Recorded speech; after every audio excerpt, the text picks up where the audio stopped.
सभी प्रेस वालों का यहाँ पे बहुत स्वागत। आप सब लोग यहाँ पे शॉर्ट नोटिस पे आए हुए हैं। हम सब जानते हैं कि आजकल पूरा देश में अनएम्प्लॉयमेंट और देश में जमहूरियत को बचाने की बात कांग्रेस पार्टी रख रही है। खित्ते लद्दाख में भी हम सब जानते हैं कि पिछले 10 साल से जब से बीजेपी हुकूमत में आई हुई है तब से हम सब बेरोज़गार के अलावा हमारे यहाँ पर कुछ भी नहीं दिखते हैं। रिसेंटली एमपी साहब करगिल के दौरे पर हैं, आना चाहिए। पूरे खित्ते लद्दाख की रिप्रेजेंटेटिव है, आना चाहिए। खित्ते लद्दाख की एमपी है, लेकिन कभी भी करगिल में आके या लेह में जाके कहीं पर भी जो इलेक्शन से पहले वादा किया था, हम रोज़गार देंगे, हम यहाँ पे स्मार्ट सिटीज़ बनाएंगे, आज कहीं पर भी स्टेबल नहीं है। जिस तरह से एमपी साहब ने वादा किया था कि खित्ते लद्दाख में यूटी बनने के बाद 6,441 इकहत्तर के करीब यहाँ पे पोस्ट निकालेंगे, रिक्रूटमेंट हो जाएंगे, अभी तक नहीं हुआ है। डायरेक्टली हम इस आंकड़े के साथ आपको बताना चाहता हूँ, 1 साल पहले एसएससी की जो रिक्रूटमेंट हुई थी उसमें भी लद्दाख के कम से कम 31,000 एप्लीकेशंस वहाँ पे फाइल हुआ था। मान लो उसमें भी 1 या 2% को नौकरी मिल गई होगी। इसके बाद हमारी 86% अभी लद्दाख अनएम्प्लॉयमेंट सड़ रहा है। गवर्नमेंट के डाटा और गवर्नमेंट के आंकड़े के हिसाब से भी 27% वो बता रहा है। लेकिन फैक्ट यही है कि कभी भी रिक्रूटमेंट के लिए कभी भी नोटिफिकेशन, कभी भी कुछ हो नहीं रहा है। रिसेंटली गजटेड और नॉन गजटेड पोस्ट के लिए लद्दाख यूनिवर्सिटी ने जो नोटिफिकेशन जारी किए हैं, ये सरासर सेक्युलर और कॉन्स्टिट्यूशनल राइट के ख़िलाफ़ निकाली गई है। गजटेड और नॉन गजटेड पोस्ट के लिए ना यहाँ पे लद्दाख में पीएससी नहीं है, पब्लिक सर्विस कमीशन बोर्ड का कुछ है नहीं। जिस तरह से इन्होंने ये पॉलिसीज़ बनाई हुई है कैटेगरीज़ को लेकर, कैटेगरीज़ में एसटी के 12 ट्राइब्स की जो कैटेगरीज़ है, लद्दाख में लद्दाखियत की कैटेगरीज़ को, लद्दाख में लद्दाख की रेजिडेंट सर्टिफिकेट को यहाँ पे प्योरिटी मिलना चाहिए था, वो नहीं है। हमने उसी दिन यहाँ पे हमने एलएचडीसी को भी और यहाँ पे हमने डीसी साहब को भी उसी दिन हमने लेटर लिखा था कि ये अभी जो आप लोगों ने जो ये पॉलिसी बनाई है वो बंद होना चाहिए, इसका दोबारा नोटिफिकेशन जारी होना चाहिए। ये लद्दाख की अनएम्प्लॉयमेंट के साथ सबसे बड़ा खिलवाड़ है। रही बात, हम सब जानते हैं कि अभी इलेक्शन सर पे खड़ा है, एमपी साहब घर घर दौड़ रहे हैं। उसको भी पता है कि मतलब गले की फांस पड़ा बन चुका है उसके लिए, अब हालात ख़राब हो चुका है। अगर इतना इमोशनल हो के, अगर सिंपैथी के लिए, अगर करगिल के लिए, लद्दाख के लिए अगर आप पहले 5 साल से लड़ाई लड़ते, अगर पार्लियामेंट में आपने अपनी बात लद्दाखियत के ऊपर रख लिया होता तो आज आपको इतना ज़्यादा दौड़ने की ज़रूरत नहीं पड़ती। बहुत सारे स्पेसिफिक जगह पर जाके एमपी साहब बार बार ये कह रहा है कि हम डिस्ट्रिक्ट दे देंगे। 5 साल में किस इलाकों को लेकर आपने वहाँ पर रिप्रेजेंट कर लिया कि हम डिस्ट्रिक्ट की बात कब का आपने पार्लियामेंट में कहाँ बोला? हमें कोई आपत्ति नहीं है, सांस्कार को डिस्ट्रिक्ट मिलना चाहिए, नुब्रा को मिले, संकू को मिलना चाहिए, द्रास को मिलना चाहिए, लेकिन ये सब एक जुमला है, हो कुछ नहीं रहा है, सिर्फ फॉर्मेलिटीज़ के लिए करवाया जा रहा है। हम बार बार पूछते हैं कि लद्दाख की अनएम्प्लॉयमेंट पे आप, टाइम तो ख़त्म हो गया, अब तो कोड ऑफ कंडक्ट करने जा रहा है, आज तक कुछ नहीं बोला। आज तक पार्लियामेंट में कितने बार आपने अनएम्प्लॉयमेंट पे बोला? नहीं बोलेंगे, क्योंकि मैं बार बार कहता हूँ हमारे एमपी साहब को जो पार्लियामेंट में बोलने के लिए जो भाषण आरएसएस और बीजेपी की दफ्तर से लिखी हुई थी वो पढ़ के सुनाते हैं। कितने बार लद्दाख की रिप्रेजेंटेशन की बात कर ली?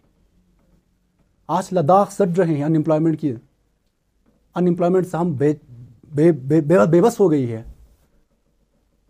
लद्दाख पुलिस की आप जो बात कर रहे हैं, अभी 200-250 रिक्रूटमेंट हो गई, और यूथ्स को आप कहाँ लेके जा रहे हैं? आने वाले वक्त में आपका जिस चीज़ के ऊपर आपकी जिस चीज़ के ऊपर आपका एक निर्णय होना चाहिए वो आज तक कभी भी हमें देखने को नहीं मिला।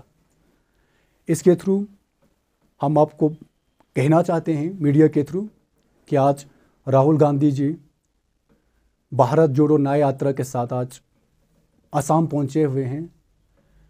रोजगार दो कि देश में हक की लड़ाई लड़ रहा है, पैदल चल रहा है, यात्रा कर रहा है, और उनकी समर्थन में आज हम प्रदेश यूथ कांग्रेस के बैनर तले हमारे PYC के प्रेसिडेंट इंचार्ज, हमारे पार्लियामेंट्री इलेक्शंस के जनरल सेक्रेटरी हमारे आमिर लोन, हम सब यहाँ से मैसेज देना चाहते हैं कि हम उनके साथ खड़े हैं। करगिल उनके साथ खड़ा है, लद्दाख उनके साथ खड़ा है।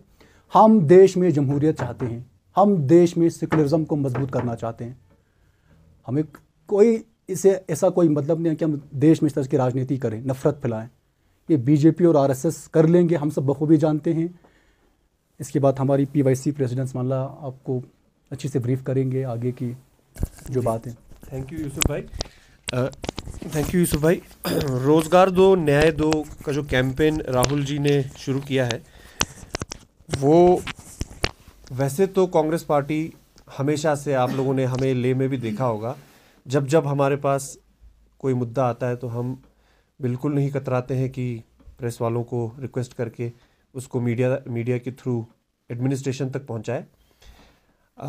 लेकिन आज जब नेशनल लेवल पे राहुल गांधी जी का जब पार्लियामेंट में कांग्रेस पार्टी को बोलने नहीं दिया जाता है, माइक बंद कर दिया जाता है, कैमरा उनसे हटा दिया जाता है, तो उन्होंने तय किया पिछले भारत जोड़ो यात्रा से और भारत जोड़ो न्याय यात्रा से कि वो अब सड़क पे उतर के लोगों से डायरेक्ट बात करेंगे। मीडिया तो ज़्यादातर देश में ज़्यादातर मीडिया, मेन स्ट्रीम मीडिया बिक चुकी है, उस हिसाब से उन्होंने ये तय किया। तो अब इस भारत जोड़ो न्याय यात्रा में किस तरह की न्याय की बात कर रहे हैं हम? एक सबसे ज़रूरी जो हम यूथ कांग्रेस और इंडिया के यूथ को जो डायरेक्टली जिसका कनेक्शन है वो है रोज़गार का। तो रोज़गार दो न्याय दो की जो कैंपेन है, उसमें हम आप लोगों से विनती करना चाहते हैं अपना सपोर्ट दिखाने के लिए, और एक तरह से ये भी दिखाने के लिए गवर्नमेंट डेटा ना छुपा ना पाए। गवर्नमेंट जो है आंकड़े छुपाते हैं, तो इसीलिए आप अगर इस नंबर पे 8860812345, बड़ा आसान नंबर है, 8860812345 पे एक मिस कॉल मार देंगे तो दिख जाएगा कि कितने लोग अनएम्प्लॉयमेंट से जूझ रहे हैं। ज़रूरी नहीं है कि आपको जॉब नहीं मिल रहा हो, आपके बेटे को नहीं मिल रहा हो, तो उसकी तरफ से आप मिस कॉल मार दीजिए। जहां भी आपको लग रहा है कि देखो मेरे मोहल्ले में, मेरी गली में, मेरे गांव में बहुत अनएम्प्लॉयमेंट है, तो आप मिस कॉल मार दो। इससे देश को पता चलेगा, युवाओं को पता चलेगा कि वो, जैसे हमें लगता था लद्दाख में ही है, मोदी जी ने 2 करोड़ जॉब का वादा किया था, 2 करोड़ जॉब का वादा किया था, कहाँ गए 2? कल को यही लोग आके कहेंगे जी ये तो चुनावी जुमला था। तो वैसे ही हमारे MP साहब ने 6471, मैं हर बार कहता हूँ 6400 भी बोल देते तो मान जाते, 6000 बोल देते तो मान जाते, 6500 बोल, 6471 करके एक भी गिनाते थे। कितने आए उसमें से 71 में से? हमें पता है ना। लद्दाख पुलिस को हम अप्रिशिएट करना चाहते हैं। लद्दाख पुलिस ने बिना किसी डिपार्टमेंट की, किसी उसके सपोर्ट के, फटाफट उन्होंने जल्दी जल्दी रिक्रूटमेंट करके अपने जो ज़रूरतें हैं वो पूरी करी। उनको अप्रिशिएट भी हम करना चाहते हैं। ऐसा नहीं हम यहाँ ऑपोजिशन में बैठे हैं तो सिर्फ हम अपोज ही करते रहेंगे, लेकिन हर चीज़ का क्रेडिट जब जामियां साहब आके लेने की कोशिश करते हैं तो उनको ये लगता है कि भाई हम ये लद्दाख के युवा को कुछ भी बोल देंगे वो चल जाएगा उनके साथ। ऐसा नहीं है। तो हम इस अनएम्प्लॉयमेंट के खिलाफ जितना हमने आज तक बोला, अगर हम पावर में होते तो हम और ज़ोरों शोर से बोलते। अगर LHDCs अब जाके इसके बाद NC कांग्रेस के कोएलिशन में आया, अब कांग्रेस की भी बारी आएगी, तब हम और ज़ोरों शोर से बोलेंगे।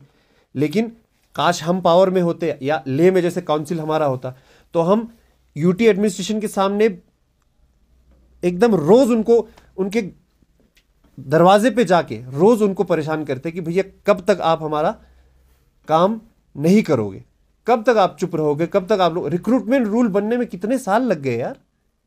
अगर ये हालत होनी थी तो आप पहले ही JNK का कंटिन्यू कर लेते भाई। तो ये सब ऑपोजिशन में हम ज़्यादा से ज़्यादा इनको जगा सकते हैं। ऐसा नहीं है कि हम इनसे लड़ने के लिए आए हैं, पर्सनली हमारा कुछ नहीं है, पर इनको जगाना हमारा काम है, इनको याद दिलाना हमारा काम है, ये कहना कि भैया आप कहीं भटक तो नहीं रहे हैं, ये कहना हमारा काम है। अगर हमारे पास दोनों काउंसिल्स ही तो हैं, और कौन है, दोनों काउंसिल्स हैं जिसमें हमारे चुने हुए लोग हैं। अगर वो ही नहीं बोलेंगे, आज तक अगर एमपी साहब हमारे लद्दाख के अगर रिप्रेजेंटेटिव हैं, अगर वो एक पावरफुल कॉन्स्टिट्यूशनल पोजीशन पे हैं, तो उनको आगे बढ़कर सेक्रेटरीज को बुला के उनका, यार ब्यूरोक्रेट्स को कौन वो करेगा, उनका वो कौन पकड़ेगा अगर वो काम नहीं कर रहे हैं, तो हमारे पब्लिक रिप्रेजेंटेटिव ही करेंगे ना। तो एमपी साहब ने आज तक कितनी बार बोला पब्लिक में, बताइए लोगों को कब तक उन्होंने ये हम तक पहुंचाई बात कि मैंने आज एलजी साहब को बुला के ये हमारे तरफ से रूलिंग पार्टी की तरफ से मैसेज पहुंचाया है ना। सिर्फ ऐसी रिक्वेस्ट तो चलो हमारे एक गांव के सरपंच भी आके कर सकते हैं ना। भाई आप एक कॉन्स्टिट्यूशनल पोस्ट हो, पूरे लद्दाख का आपको रिप्रेजेंटेशन है, रिप्रेजेंटेटिव आप हो हमारे, तो कितनी बार आपने सेक्रेटरीज को बुला के, कितनी बार आपने अपना पावर दिखाया लद्दाख के हित में। तो ये हम आज मीडिया के थ्रू कहना चाहते हैं कि एक तो अनएम्प्लॉयमेंट वाला इशू कभी भी, जब तक ये लोग जेन्युइनली इस चीज को सॉल्व नहीं करेंगे, तब तक हम इस मुद्दे को उठाते रहेंगे। एक दूसरी बात, एक पहले भी हम एक बार कह चुके हैं, हम ये लद्दाख वालों को एक एग्जाम्पल, एक मैसेज देना चाहते हैं, एक एग्जाम्पल की तरह सेट करना चाहते हैं कि अब वो दौर गया जब आप लेह कारगिल के नाम पे लड़ाई करवा सकते थे, वो दौर जा चुका है। आज आप देख रहे हैं लेह और कारगिल दोनों के यूथ लीडर्स साथ में बैठ के हर जगह कैंपेन पे भी जा रहे हैं। एलएचडीसी कारगिल के इलेक्शन से ये शुरू हो चुका है। हमने पहला प्रदेश यूथ कांग्रेस का स्टेट एग्जीक्यूटिव कारगिल में कराया जानबूझ के, नहीं तो ऐसा होता है कि भाई सब कुछ लेह में क्यों हो रहा है, सब कुछ लेह में क्यों हो रहा है। तो ये हम लोग एक एग्जाम्पल, एक नया पॉलिटिक्स लद्दाख में शुरू करना चाहते हैं, जिसमें लद्दाखियत को हम आगे रख के ले कारगिल बोट मुसलमान ये ना कह के साथ में हम लोग लद्दाख के डेवलपमेंट के लिए मिलकर काम करना चाहते हैं। ये भी हम एक एग्जाम्पल सेट करना चाहते हैं। वरना कहते हैं कि आज इतना कुछ लद्दाख में डेवलपमेंट हो रहा है, कहने के लिए कहते हैं, पर उस चीज़ में मुझे लगता है कि हम लोग लद्दाखियत को ना भूल जाए। पहले था कश्मीर के अंडर थे तो हमें ज़्यादा पता भी नहीं चलता था आगे सेंटर के साथ क्या बात चल रही है, लेकिन आज ब्लेजिंग इन डिस्गाइज ये हुआ कि इतना कुछ लोग परेशान है, पर उसमें एक चीज़ सबको ये रियलाइज़ हो रहा है कि भैया एपेक्स और केडीए की बदौलत, हमारे सीनियर नेता जोरा साहब, तुफ्तन साहब, करबलाई साहब, इन लोगों की बदौलत हमें ये पता चल रहा है कि यार यूनिटी ज़रूरी है, एकता ज़रूरी है, लद्दाखियत को पहले आगे रखना है, बाकी बोट मुसलमान लेह कारगिल बात की बात है। तो वो भी हम एक एग्जाम्पल सेट करना चाहते हैं। मैं फिर से एक बार आप लोगों के माध्यम से हमारे युवा साथियों को ये रिक्वेस्ट करना चाहता हूँ कि आप हम तक ये बात पहुँचाएं, आप यूथ कांग्रेस तक ये बात पहुँचाएं कि बेरोज़गारी कितना बड़ा मसला हमारे लद्दाख में है। 8860812345 पे आप लोग मिस कॉल करें और हमें ये सपोर्ट दिखाएं, राहुल जी को ये सपोर्ट दिखाएं कि रोज़गार दो, न्याय दो, कितना बड़ा एक कैंपेन बनना चाहिए। जी हाँ, थैंक यू सर। जैसे आपने कहा कि इस वक्त रूलिंग गवर्नमेंट को अनबन आवाज़ उठानी चाहिए, आपकी कांग्रेस और एनसी का कोलेशन भी तो है करगिल, उन्होंने भी तो कभी अनबन को लेके कभी प्रोटेस्ट या धरना या गवर्नर पर नहीं गए हैं, इस पे आप क्या कहेंगे? सर अभी बच्चा पैदा ही तो हुआ है, अभी पैदा होते बात करना थोड़ी शुरू कर देगा। अभी अभी हमारा बना है, इससे पहले जैसे कि, और ये बोल तो रहे हैं हम बैठ के, हम कांग्रेस की तो है और हम कोई यूथ कोई अलग थोड़ी है, हम बोल तो रहे हैं एक चीज़, आप सही कह रहे हैं, हम भी अपने आप से उम्मीद करते हैं कि हम इससे और ज़्यादा बढ़ के काम करें, और ज़्यादा इससे ज़ोर से बोले, जो आपने सही मुद्दा उठाया। लेकिन ऑपोजिशन ज़्यादा से ज़्यादा बोलेगा ही, चिल्लाएगा ही, उससे ज़्यादा नहीं कर पाएगा। जैसे हम ओवरऑल एमपी इलेक्शन अब क्योंकि आ रहा है, उस हिसाब से मैं कह रहा हूँ सेंटर में ये लोग हैं, क्योंकि जब से हम लोग यूटी बने हैं तब से हमारे पास अभी असेंबली तो है नहीं, तो एक्चुअल में हम क्या है, एमएचए के अंडर है ना, तो रूलिंग में तो बीजेपी है ही, तो एज ऑपोजिशन हम आवाज़ उठा ही रहे हैं। अब हम जब से एनसी कांग्रेस का कारगिल में ये बना है, कोएलिशन बना है, तब से हम लोगों में भी अब और जान आई हुई है।